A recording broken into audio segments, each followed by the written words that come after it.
أعوذ بالله من الشيطان الرجيم. بسم الله الرحمن الرحيم. كتاب رياض الصالحين. باب الأمر بالصلاة عليه وفضلها وبعض سياقها. وعن أبي هريرة رضي الله عنه قال قال رسول الله صلى الله عليه وسلم: لا تجعلوا قبري عيدا وصلوا علي فإن صلاتكم تبلغني حيث كنتم. رواه أبو داود بإسناد صحيح. وعنه أن رسول الله صلى الله عليه وسلم قال: ما من أحد يسلم علي إلا رد الله علي روحي حتى أرد عليه السلام. رواه أبو داود بإسناد صحيح. وعن علي رضي الله عنه قال قال رسول الله صلى الله عليه وسلم: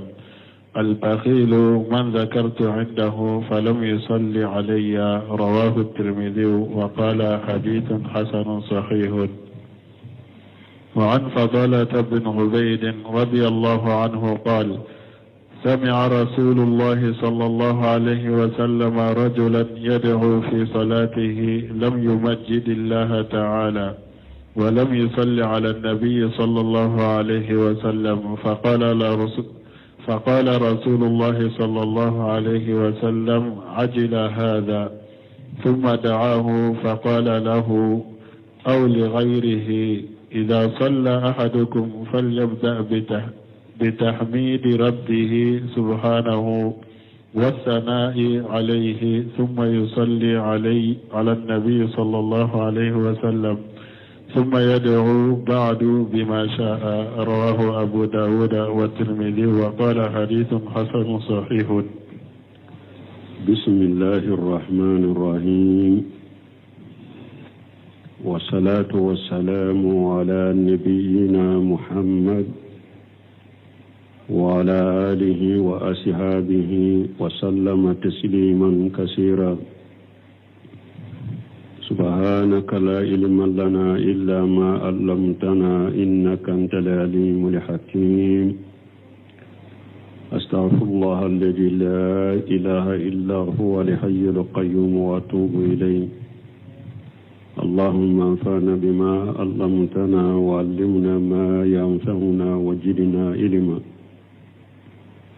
biye tarata suye hijriya bakele ani kemenani ani binani ani wolonfula shaharu rabiul akhir ni hijra sankalon nani na bisu nyew mugani fulanay miladi nasaraw kajjate ba fula ani muga ani duru sankalo tanna bisu nye watani nani nay ambe dawda bu masjid ar-rajaq ambo kono darasube al-hafiz an-nawawi aka kitabu kono riyadu salihin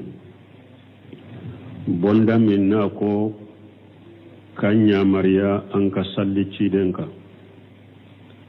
ani ka salli cidenka fasamantiam min bala ani be salli cidenka ni chogoya mununye ku dofo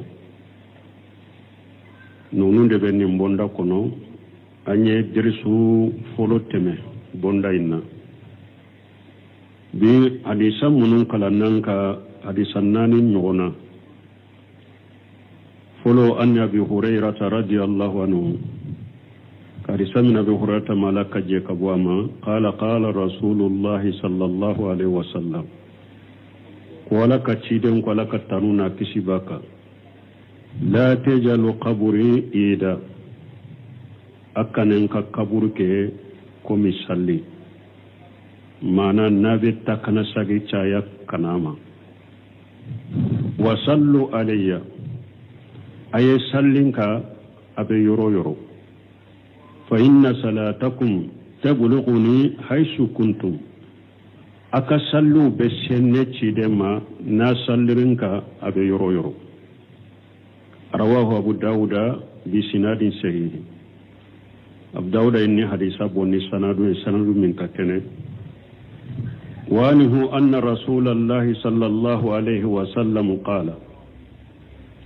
كارثة أبي هريرة مالك جكبوما ko ala ka cira ala ka tanu na kashiba ka ko ما من أحد يسلم علي إلا أرد الله علي أروه حتى أرد عليه السلام ko ciden ko mogo sitte ni be foli bila ne ciden ka o ala be ne ni sagimma mbi ka foli sagi arwahu abu dauda bi sinadi sahih abu dauda aye hadisa bonni sanadun min ka kene ni hadisa fula ya folo aye fayda do faamu folo hadisa folo ko wa sallu alayya ama wa sallimu faraka wala ibese ka salli ciden ka allahumma salli ala muhammad abe wasake hari ni ma sallimu faraka mo irway fulanna ako ma mi ahadi yusallimu alayya o fana ya yiranna abe daga kafo allahumma sallim ala muhammad hari ni ma sallum faraka iyado anyo fo useminu kasarhula kateme akonu kelen fo adagara meniu faranyon ka ode kani dalilaw do de fulani nye kirenye salli fo adama aye foli fo adama donc abe daga ka salli ciden ka ni salli dronye ni salli muma faraka abe daga ka ciden fo fona ni salamu ye ni wa sallu ni o ma faraka salamu daga ray ko doron fo ni salli ma faraka a daga ray ka salli doron fo ni salamu ma faraka o ka famu wani ali radiyallahu anhu qad samina ali malaka je kabama qala rasulullah sallallahu alaihi wasallam ko alaka ciden ko alaka taruna kisibaka al baghil man jukritu indahu falam yusalli alayya ciden ko baghilu yemugode mogo min nin ko fora i koro ima salli kenka arawahu turmijiyun wa qala hadithu hasanu sahihu turmijiya abu ko hadisai akani asahalendo wani fadalatan ibn ubayd radiyallahu anhu karisamina fadalata ibn ubayd ma alaka je kabama qala sami'a rasulullah sallallahu alaihi wasallam rajula ko cidendo ayece do me yedu fi salatihi keyin bake ka duwuke aka sallila mana tahya yurula keyin ka tahya yuro abake ka duwuke lamu yumajjidillah ta'ala wa lamu yusalli ala nabi sallallahu alaihi wasallam me adwauto aka tahya inna ama alabonya tokofo ama cide ama salli ciden fanaka فقال رسول الله صلى الله عليه وسلم أجلها جاء أكيدن كون نيني كوتليا نينكورتولا عليه كوتليا ثم داءه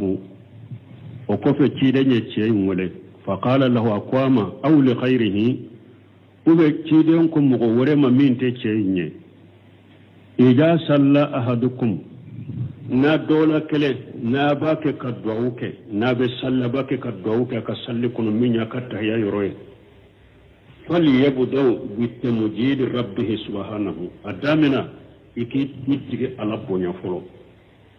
ko bonya to fo folo masami senalendo wa sanai alayhi anika alatanu summa salli ala nabi sallallahu alaihi wasallam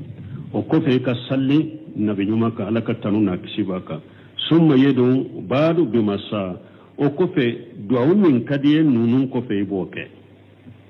arwahu abu dawud wa turmiji wa qala hadithu hasan sahih abu dawud wa turmiji hadisai umbo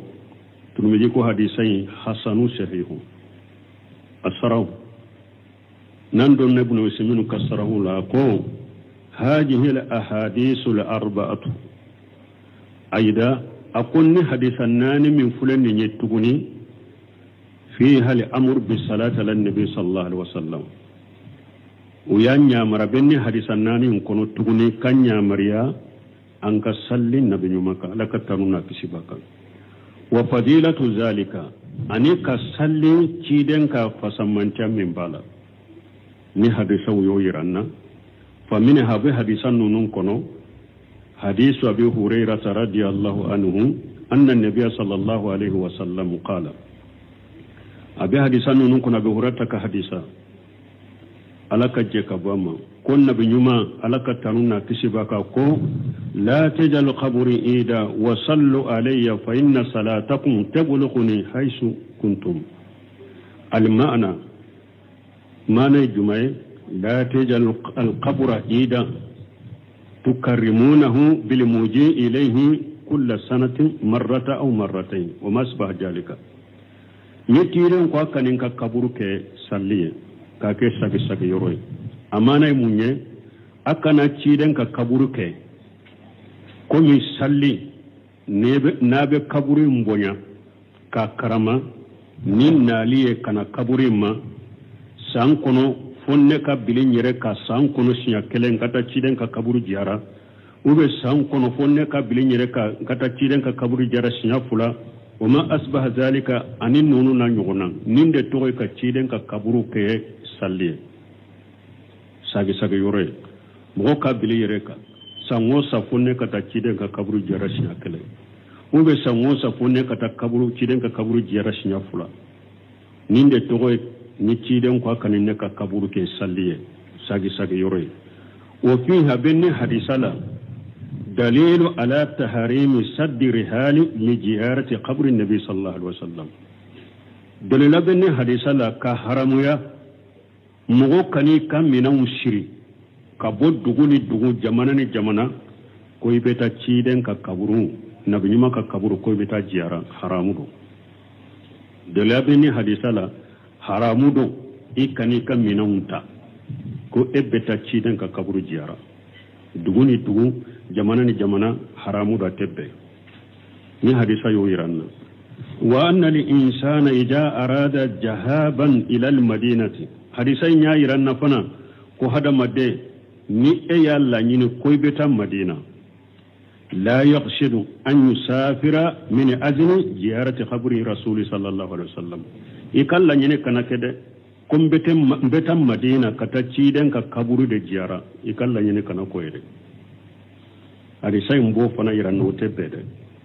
ni mo min betam madina ikalla nyene kana ke kum betam madina pour kata ciden ka kaburu de jiyara ikalla nyene kana koye walakin yusafiru min ajli salati fi masjidihi me ebe tama kata madina munna ibe tama ciden ka misirin de kama ka salli ciden ka misiri kono itali madina ikalla nyini ka ke odede mbeta madina puru kata salli ciden ka misiri kono lianna salata fi masjidihi khairu min alf salati fi ma siwahu parce que farda kele ciden ka misiri la akausa farda ba kele ye misiri tola illa al masjid al harama fu misiri horomale alikaba ni sallira o kono o kausa farda kele o kausa ciden ka misiri salli ani baitul maqdis parce que alikaba boye ba kele de farda kele be ba ewa ba keme farda ba keme de farda kele alikaba kono abe komi farda ba keme misiru tola farda kele ciden ka misiri kono abe komi ba kele farda ba kele misiru tola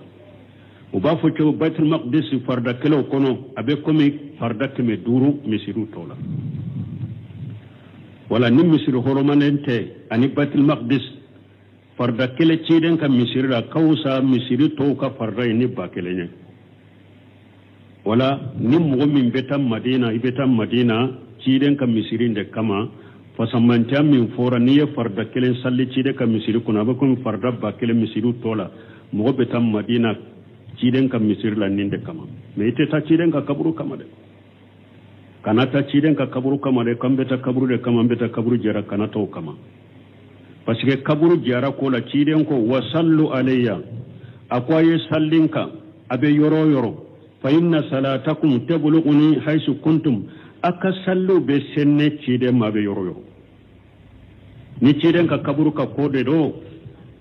ni ciden ka foli kode do ebe ka jamana minna salli ciden ka ciden fo be se ciden ma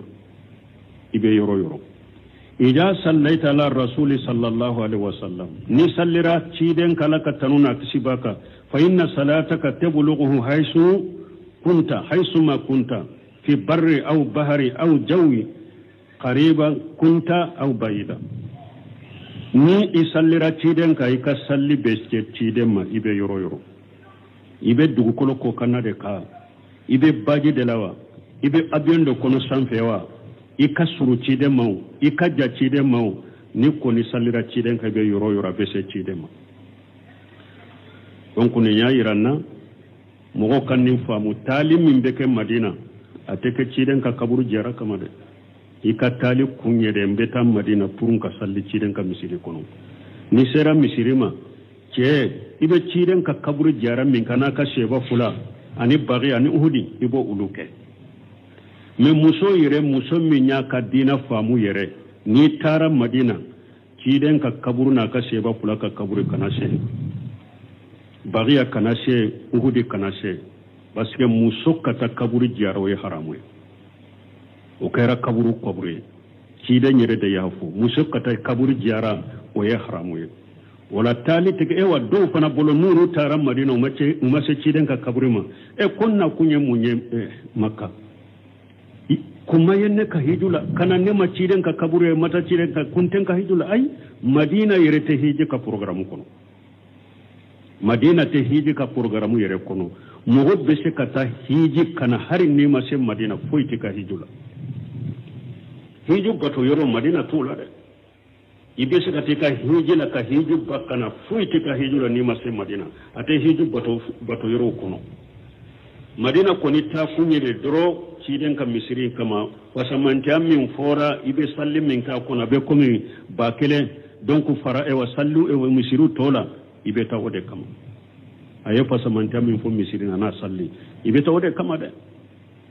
ani ne ciden ko mugota kam minawun takata misiri segere fo misiri saba alikaba misiri batil maqdis ani alika misiri ciden ko nim misiri sabate mugo kani kam minawun ta ko beta misiri segere beta batoke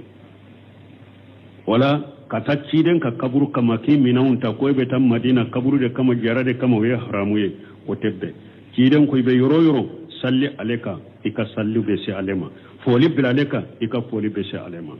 ni hadisa folo wa kadhalika al hadisu sani abo chogola hadisa fulanna annahu ma min rajulin muslim ciden ko ce silama site yusallimu ala nabi sallallahu alaihi wasallam ni be foli bila ciden ka illa arada Allah alaihi uruhu fo ala be ciden ni sagama hatta yarudda alayhi salam fo aka ika foli sagima fa ija sallamta ala nabi sallallahu alaihi wasallam arada Allah alayhi uruhu ni iye ciden fo iye salamu bila ciden ka ala be ciden ni sagama faradda alayka salama ciden be foli sagima abika foli sagima wajahiru min be bange hadisa bangeli be minyira anna hadha fi man kana khariba minhu hadisa jahiru be minyira ni nyede mogom min kasuru ciden ka kabrula ni kasuru ciden ka kabrula ni ye foli bila ciden ka ala be ciden ni sagama bika foli sagima كأن يقف على قبره ويقول السلام عليك أيها النبي ورحمة الله وبركاته مثال لا نتارا مدينة مصرين يصلي كما إسرا تيدن كقبر لا إجورا قبر جفه يقول السلام عليك أيها النبي ورحمة الله وبركاته فولي بك علىك النبي نما أنا لك النعمة أنا لك بركة نين نفو يبقى قبر ينكرون ala be ciden ni sagama bika foli sagima o yuhtamalu ako abese ka tafana an yakuna amma harisain beke globally ibe ciden koro iye salamu bila kawo ala ban ni sagama be fora salamu sagima ibe yoro jawi kaja ciden ma kaburu ma ni ye foli bila ciden ka ala ban ni sagama abika foli sagama harisain bese kan nimbe abeta fana والله على كل شيء قدير بس قال بسفن بلا ثم ذكر المؤلف حديث علي بن ابي طالب رضي الله عنه وحديث فضالة ابن عبيد رضي الله عنه وكفى مؤلف النووي اي علي بن ابي طالب كحديثه على كجه كبوما كفضالة ابن عبيد كحديثه على كجه كبوما وفيهما ايضا أبني حديثا فلا فنا لا تغني على حس ولا صلاة على رسول صلى الله عليه وسلم كاللسو أنك صلي تشيدنك ولكن حديث فدالة جاهر أن المراد بذلك التصفد فدالتك حديث جاهر بمن يرى مانا نيبت تهيقنو كصلي تشيدنك وأن هذا رجل kunnin ce min ka kobe fadala ta ka hadisan kuno wacce tasahada ce ne tahiyade ke wala muyusni ala Allah tahiyan kuno amma alatan wala mu yumajjidahu tahiyan kuno amma alabbunya tukufu wala mu sallala annabi sallallahu alaihi wasallam tahiyan kuno amma salli nabi yuma kalaka tanuna tisibaka walakinahu da mubasarata alayhi daud ke direct amma Allah tanu duawunye amma Allah bonya to ko duawunye amma salli ciden ka duawunye akatta yalla do lay duawu de ke direct wa malum adonen de fana anna tasahuda fihi parce que tahya fendama do be tahyala ni be tahyake fendama do wala be tahyala awwala fulo munye sanau ala Allah fi qawlihi tahya ibe Allah tanu de fulo ibe Allah tan kuma jumaika kuma atahiyatu lillahi wa salawatu tayyibatu tahiyaba dabina nindela ibe Allah tanu de folo saniyan fulanna tahiyala abi tahiyakuno assalamu ala nabi sallallahu alaihi wasallam wa salatu alaihi summa du'a abi tahiyakuno ibe salli nabi maka assalamu alayka ayuhan nabiy wa rahmatullahi wa barakatuhu obe tahiya kono o ko fe ni sallira ewa ni foli bila ciden kan nin chogola wa salatu alayhi ko fe be salli ciden ka salati ibrahimiya tahiyala ibe salli ciden ka summa du'a o ko fe be du'a ke tahiyan nin ko de ba kono folo ika Allah tanu folo atahiyatu lillahi wa salawatu tayyibatu katallaba fulanna salamu alayka ayuhan nabiy wa rahmatullahi wa barakatuh sabanna salati ibrahim ya iboke nani na gawumbin kadi o kofe noke tahiya yenninde fayuhmalu aani hadisa fadalata ibn ubayd radiyallahu anhu abata fana fadalata ibn ubayd ka hadisa abata ala hajat ninka ala anna al murada bijalika du'a fi salati kullu ni ewanninye كدعو كسالي لدي وأنه يسبغ بالتحيات ثم بالسلام والصلاة على النبي صلى الله عليه وسلم ثم الدعاء فدالة بن عبيدة كهرسابات فنا كفو دعو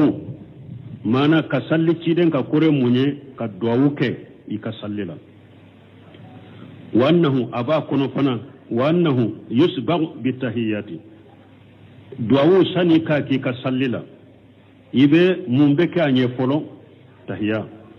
summa bisalam o kofe kas foli ke cidenka summa bisalami wa salati ala nabi sallallahu alaihi wasallam o kofe ka foli ani salli bila nabi nyumaka summa du'a o kofe be du'auke wallahu almuwaffiq wala min fulani fadalata ibn ubayd ka hadisa kuna ka famu ni ewa ceyin ko ceyin ko ewa ceyi sallallahu alaihi wasallam ko ewa ceedo aye du'awu ke aka sallila me ala bonya togofo ama salli nabi nyumaka la nyine munya ka famu tahiyya aka tahiyya aye du'awu ke direct ama salli cidenka wala ciden ko de ni be du'awu ke ta akon nin korto la de wala o ya yiranna tahiyya fule ibe ala tanu de folo o ko fe ibe fole ke cidenka ka salli ke cidenka o ko fe ibe ka du'awu ke ni ba fe kadwa wuki ka tahyala sallila ninde beke folo wala men nin korote ko nin ceyi sallira aka salli kuna masalli ciden ka wotede mana aka dwa wu yorola ama salli ciden ka min yetta tahyai aha وعن أبي محمد كعب بن عجرة رضي الله عنه قال خرج علينا النبي صلى الله عليه وسلم فقلنا يا رسول الله قد علمنا كيف نسلم عليك وكيف نصلي عليك قال قولوا اللهم صل على محمد وعلى آل محمد كما صليت على آل إبراهيم إنك حميد مجيد اللهم بارك على محمد وعلى آل محمد كما باركت على آل إبراهيم إنك حميد مجيد متفق عليه. وعن أبي مسعود البدري رضي الله عنه قال أتانا رسول الله صلى الله عليه وسلم ونحن في مجلس سعد بن عبادة رضي الله عنه فقال له بشير بن سعد أمرنا الله تعالى أن نصلي عليك يا رسول الله فكيف نصلي عليك؟ فسكت رسول الله صلى الله عليه وسلم حتى تمنينا أنه لم يسأله، ثم قال رسول الله صلى الله عليه وسلم قولوا اللهم صل على محمد وعلى آل محمد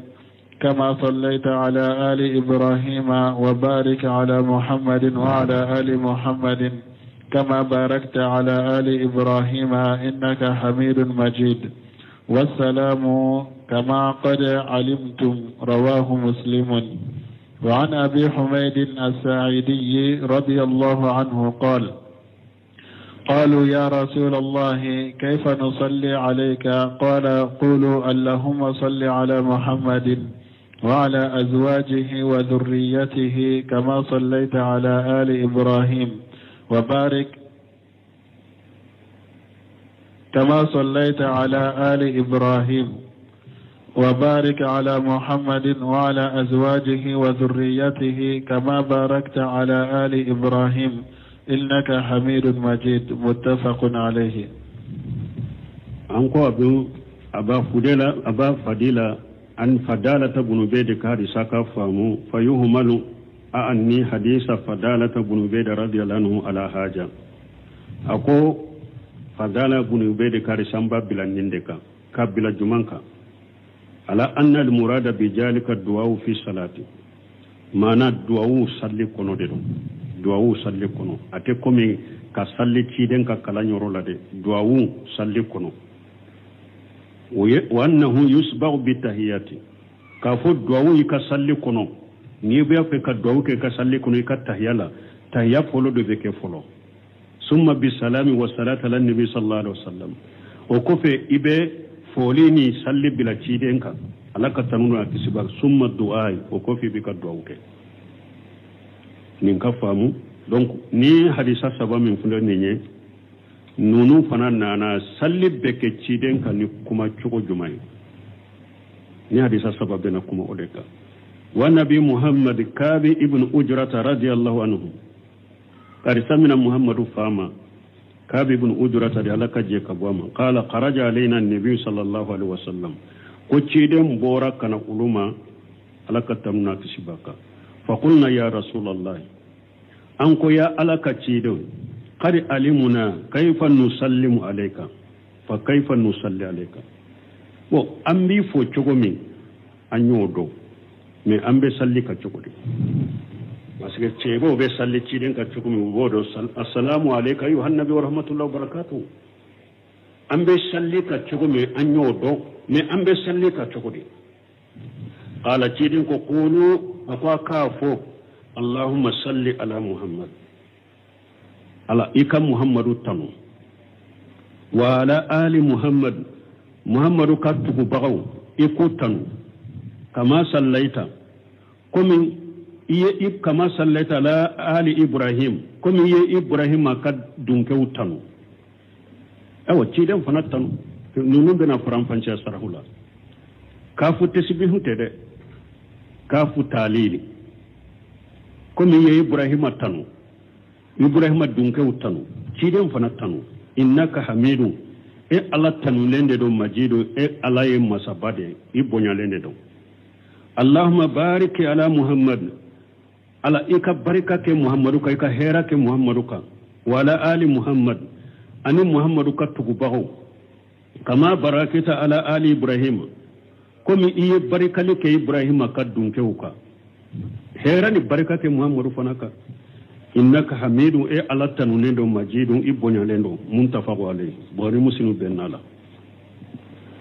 wa nabi mas'ud al-badri radiyallahu anhu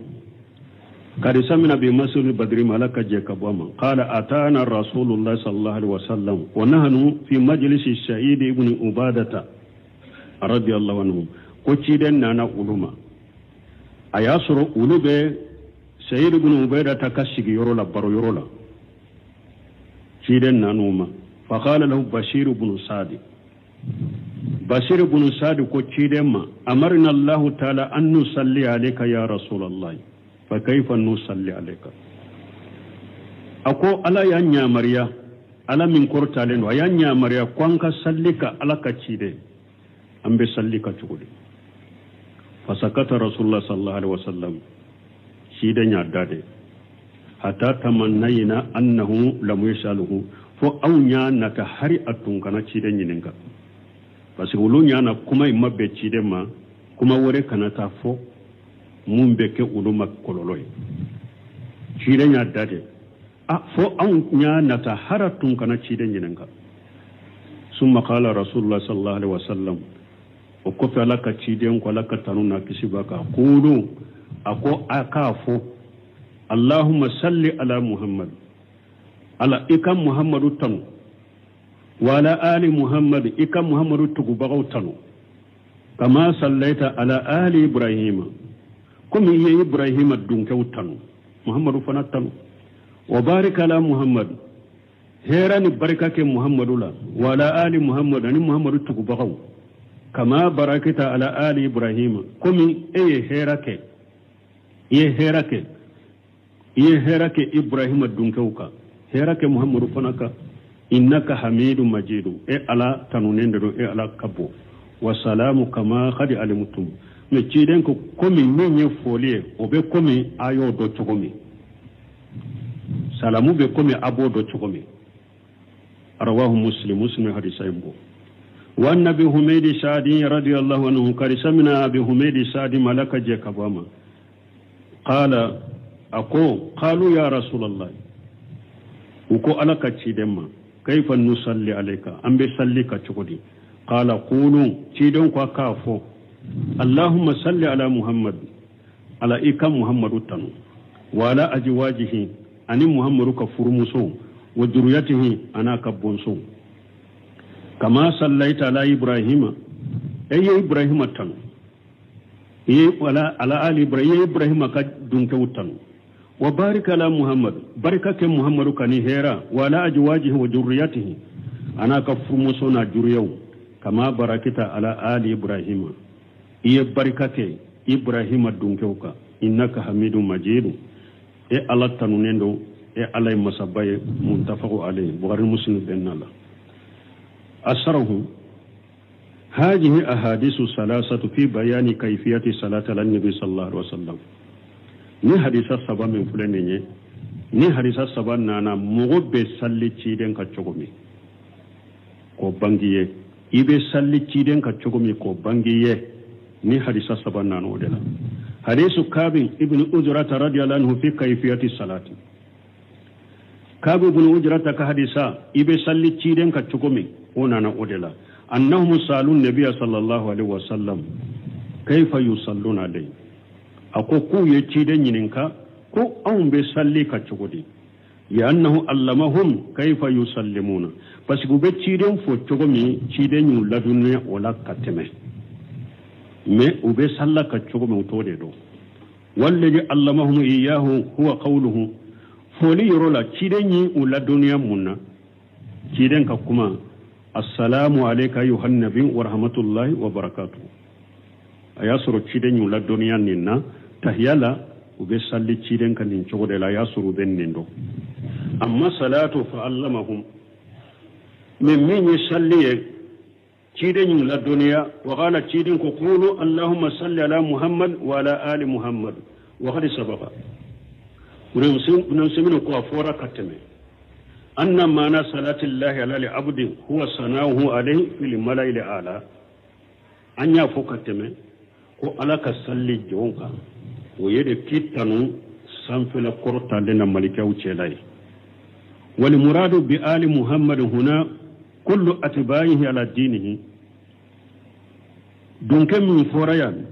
ناكو آل محمد مراد لنين مونيا بآل محمد هنا نيرولا تشيدن تقو بغبه مغو تقرا تشيدن كوكا دينالا لنين آلو يا لنين بآليا مغو تقرا تشيدن كوكا دينالا لنين بقولو ديما فإن آل الإنسان هذا ما دينك دونتو قد يراد بهم أتباعه على دينه أبسك أبفون لنين بكي munye itugu bagaw dinaka wa qad yuradu bihim qarabatuhu ali karasa wa dunkin abesika ke lanyini besika ke fana ibali masruye lakin fi maqami du'a me du'a yorola yambaghi an yurada bihim al-umum min kaka an ka fo duwawu yɔrɔ la ciden tugubaga bɛɛ a ka diina la liannahu asmalu parce que o de labɔnen don falimuradu bi qawlihi wa ala ali muhammad yani jami'a atibaihi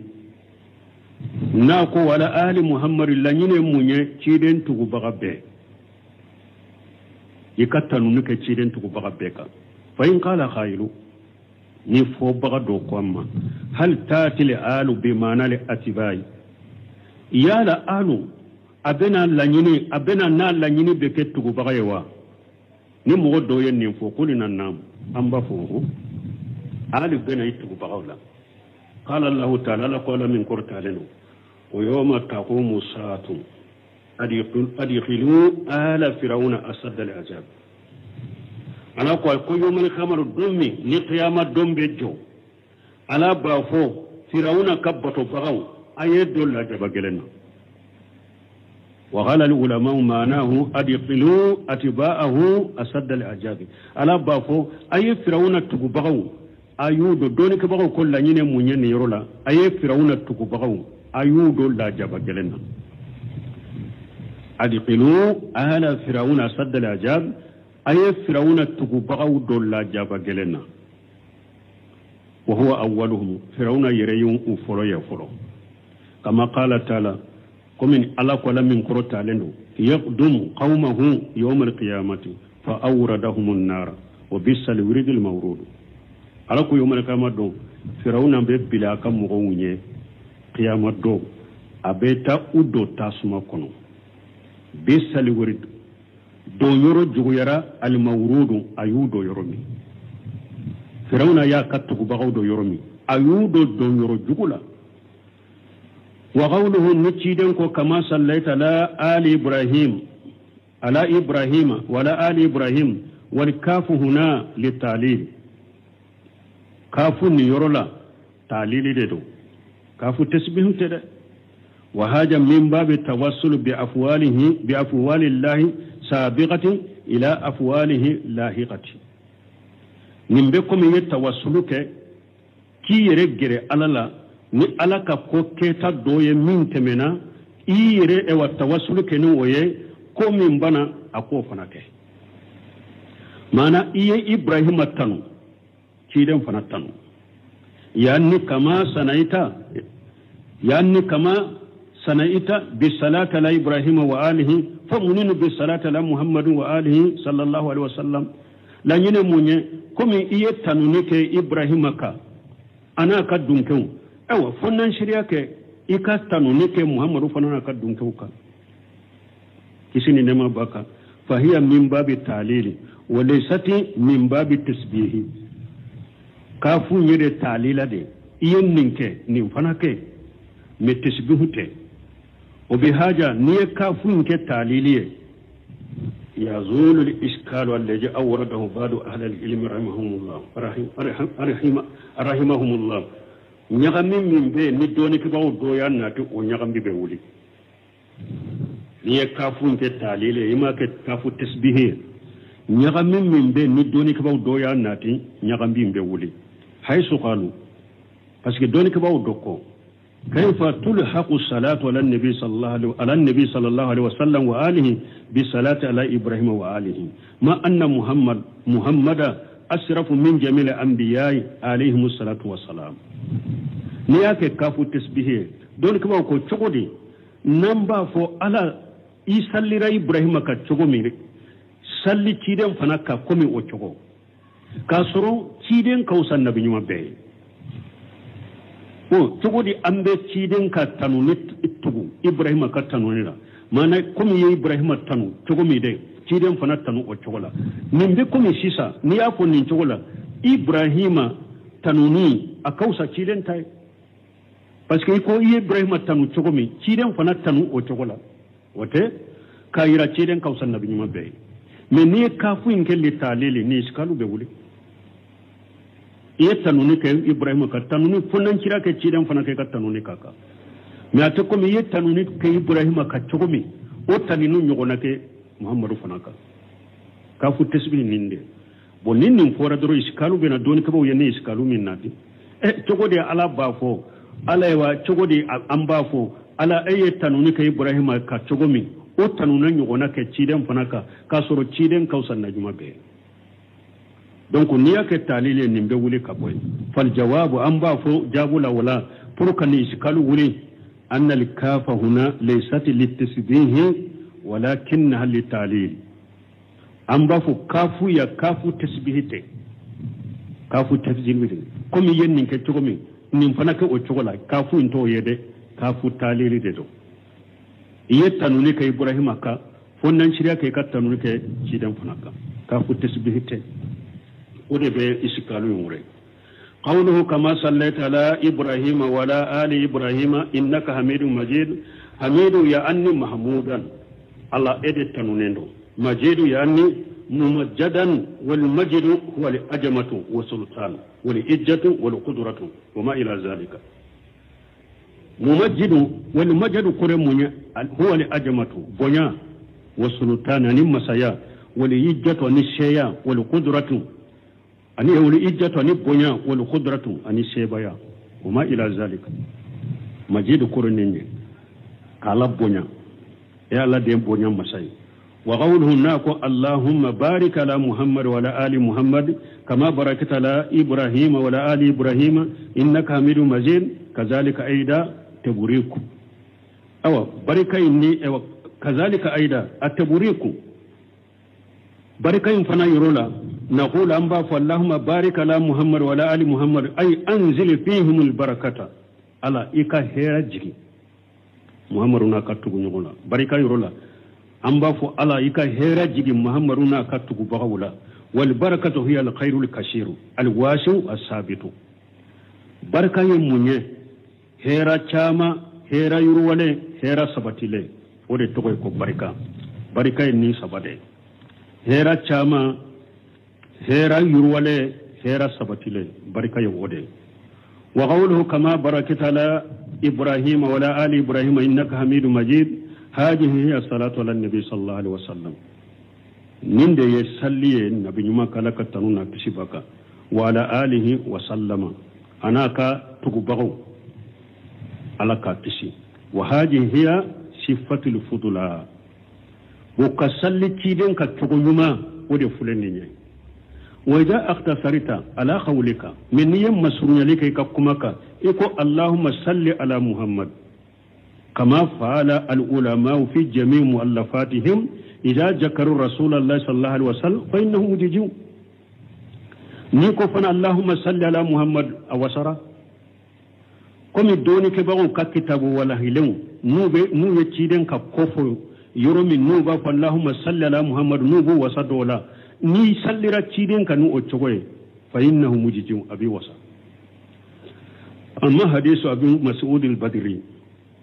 amma abi mas'ud al-badri ka hadisa wa huwa jayd radiyallahu anhu abi mas'ud al-badri taqode jayd radiyallahu anhu wa abi humayd sa'di radiyallahu anhu ani abu humayd sa'di ka hadisa la ka je kabama fa huma mutakhariban fi al-laws ni hadisa fulaka surunyogoma fo chogola إلا أن حديث أبي حميد السعدي رضي الله عنه ما أبي حميد السعدي كحديثا ذكر الأزواج وذرية عليه تشيدن كفرموسو تشيدن كبوسون فو وأزواج النبي صلى الله عليه وسلم يعني زوجاته رضي الله عنهن تيدن كفرموس أزواج النبي لا ينموني تيدن كفرموس على كجي كبوما والذي مات عنهن 9 زوجات تيدن فاتورا كمسو منونتو أكو مسو كنون تيدو وكان يقسم ل8 زوجات ما تنبسو تلا مسو سيغي دني نغنجي تيدن فاتورا كمسو كنون تيدو أكفر مسو ما أتنبه دون تلا مسو سيغي دني نغنجي ومتى شئتو من مسو كنون تنا سودة من سودة بنت جموع رضي الله عنها لك جيك واما فقد وهبت يومها لعائشة رضي الله عنها وتنيا أكدون دي أيا أكدون دي أمباشتما سودة تيدن كفر مسو كنون تنا وتنيا أكدون دي أمبا عائشتما فكان النبي صلى الله عليه وسلم يقسم لعائشة يومين يومها ويوم سودة تيدن تنبي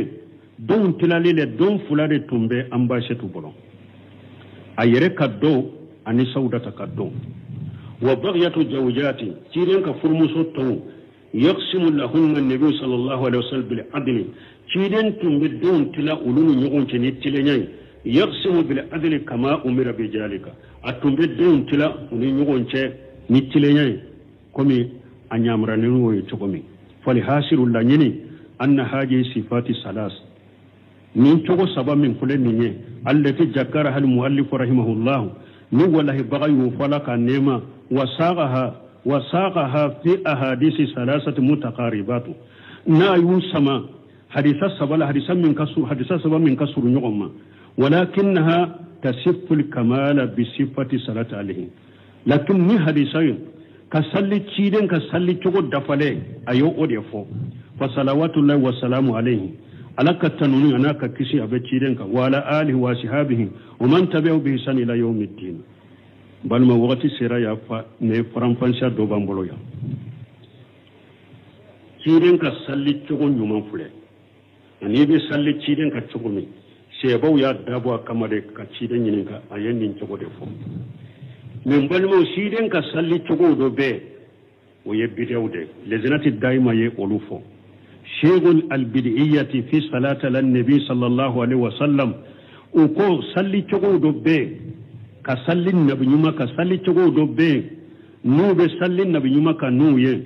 اهجروا من قولها ايا يركرس فولما ولا يجوز تعبد بها أتدغ موكا على بطني وصلي تشغو يكوبي صلي تشيدن كنوي فهي شركية مبتدئة وصلي تقول دو يشركو دي وصلي تقول دو يبيريا وشيء تحمل هذه الأسماء صلي تقول منهم بي بيريا صلي تقول منهم بي يادو مغو تامان بي من دو صلاة الفاتح وتي صلي تقول دورو بي صوفي وغلو أبي بيريا صلي تقول وبي فرنفانشا بي من نتسكا صلي تقول بي فرنفانشا فولي أفولو صلاة النارية وبي صوفي وغلو kiren salli cogo do bo bele ko salatu nariyatu bidiya salli cogo do shirku kuma ba kono as-salatu tibbiyatu fulanna salli cogo do be sufi bolo bidiya salli cogo do salatu shifau sabanna salli cogo do be bidiya sufi bolo bidiya salli cogo do salatu al-fatih nanina salli cogo do be sufi bolo bidiya salli cogo do salatu al-munjiyatu duruna salli cogo do be ko salatul munjiyatu bida salli cogo do be sufi bolo wa kulluha shuyu'u tantasiru bi musammiyatiha inda firqati sufiyya lajnatu daima ko akon ni salli cogo munu fule ninye ni salli cogo charilendo mu utogo ye ewa sufi jamakulu bolo sufi jamakulu balmo nan ko sufi jamakulu fana awa an kan be jiyan laban ka sufi u demade parce que folo sufiya min tumbe folo la ani jiyan laban ka sufiya fana te kelenya mo ko fam wori ya to ba fo ko fudeli bunu yadi sufi de tundo me afamu de folo ka sufi ni sisan ka sufi te ko kelena de folo ka sufi ahlul ilm wa ahlul hadith wa ahlul juhd wal wara'i wa ahlul istiqamati ala din wal istihad fi al ibadati folo nu ko folo mo ma tabina ube tabina ko sufi do tundo afamu folo ka sufi tu me doni ke bagawde hadisa dom bagawde do jiya bam bagawde do yere kono silawde do mo tilelewde do dinaka yere jeyelawde batola folo ka sufiya tu nyaninde ni na banna jiyala iba soro doni ke baga nganawdo hadisa dom baga nganawde do mo banna jiyala ku yere korosi hari fundo daga lembuye ku yere korosi ku tew ka bajiyala ku nyesi batoma ku jija batola folo ka sufiya tu nyaninde wori ato ba fu hudeli bunu yadi na nyona sufi udero o sufi suku de do me ewa sufiya jiyala bande sufiya kera mushrikiya ba kono kaburu bato khurafatu ba kono dow yere ba fo ewa wahdatul wujud dow yere ba fo ko ala be fembela dow yere ba fo yera le sigile ala bala donc o sufiya laban min fulen ni bidiya donna ninna shiriku ya bala khurafatu bala oni folon ka sufiya te kelene nanyo fo aka famu wala sufiya siraw ni salli cugo bida salli cugo be do dalma ambe min fo ka afawye bebe min do ko bidiya do o yejumay salatul fatih ko allahumma salli ala sayidina muhammad al-fatih lima ughliqa wal khatim lima sabaqa nasir al-haqq bil haqq والهادي إلى صراطك المستقيم وعلى آله حق قدره ومقدار الهاجين اللجنة الدائمة وكون نسالي تشكو من فلنيني أكا جملو وكروك كني فو جملة فلو إجمال بولا اللهم صل على سيدنا محمد الفاتح لما أغلق إجمال بننا وكون ني أفو بغا نيكالا نيكرا كرو يدي sariya yoro min ewa ndatura hada madon bolo sariya yoro min nyagambira hada madon bolo kire na ko dayele amana be kene yay bolo men ni kala nyini kera korowore ala ibo fo nyede an ko nyanyini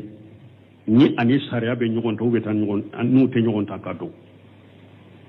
jumla folo siga folo iji malu bola de abese ka koro nyumanta hakina dugu tigi bola abese ka koro jugunta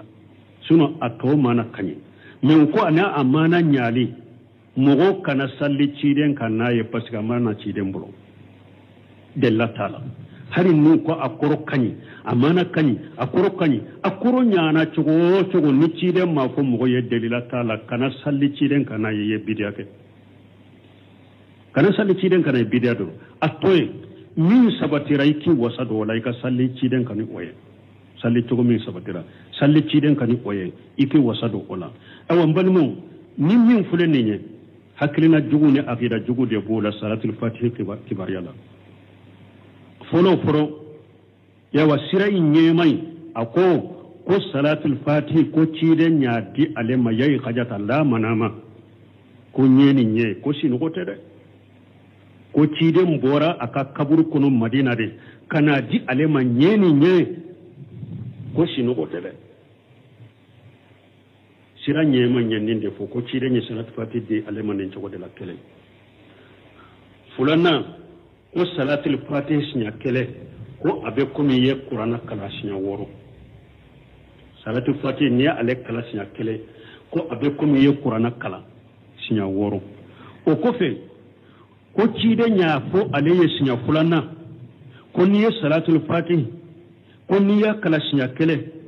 ko jikiru ani duwawu kumbaba ana fitini ani qur'ana abebe qur'ana niye qur'ana kala 6000 marrat 6000 sinya baworo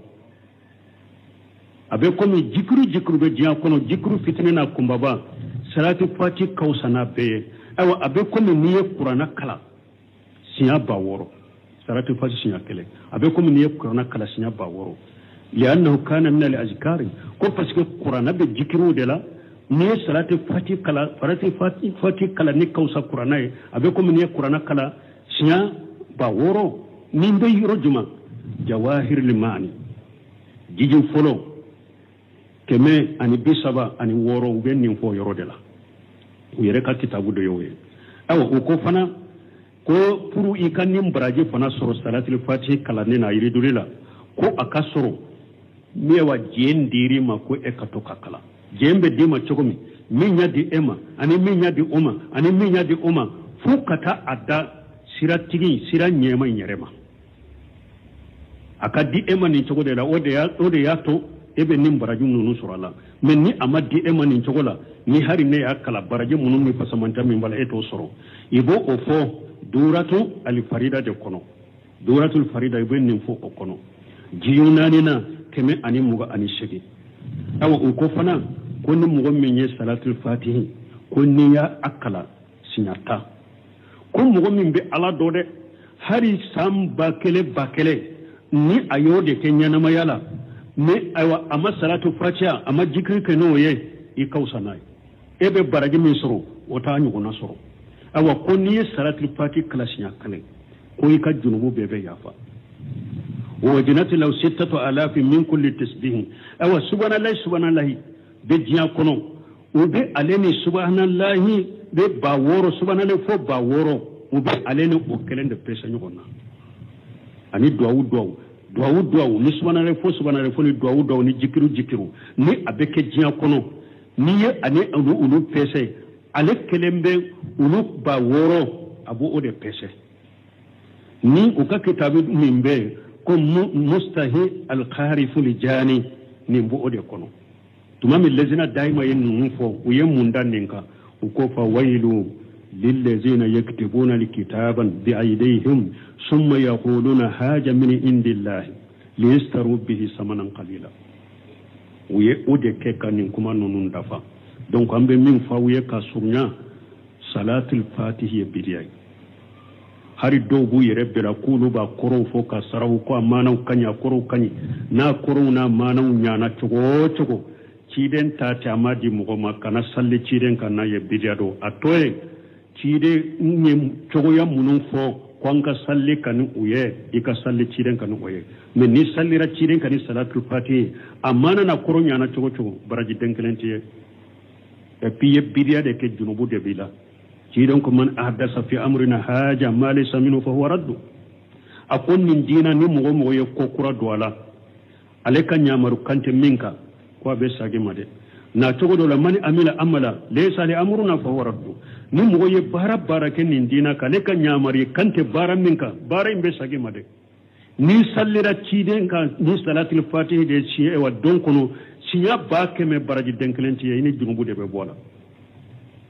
bidadul lesri tala ambe min fo o yaninde subhanakallahumma rabbuna bihamdika ashhadu an la ilaha illa anta astaghfiruka wa atubu ilaik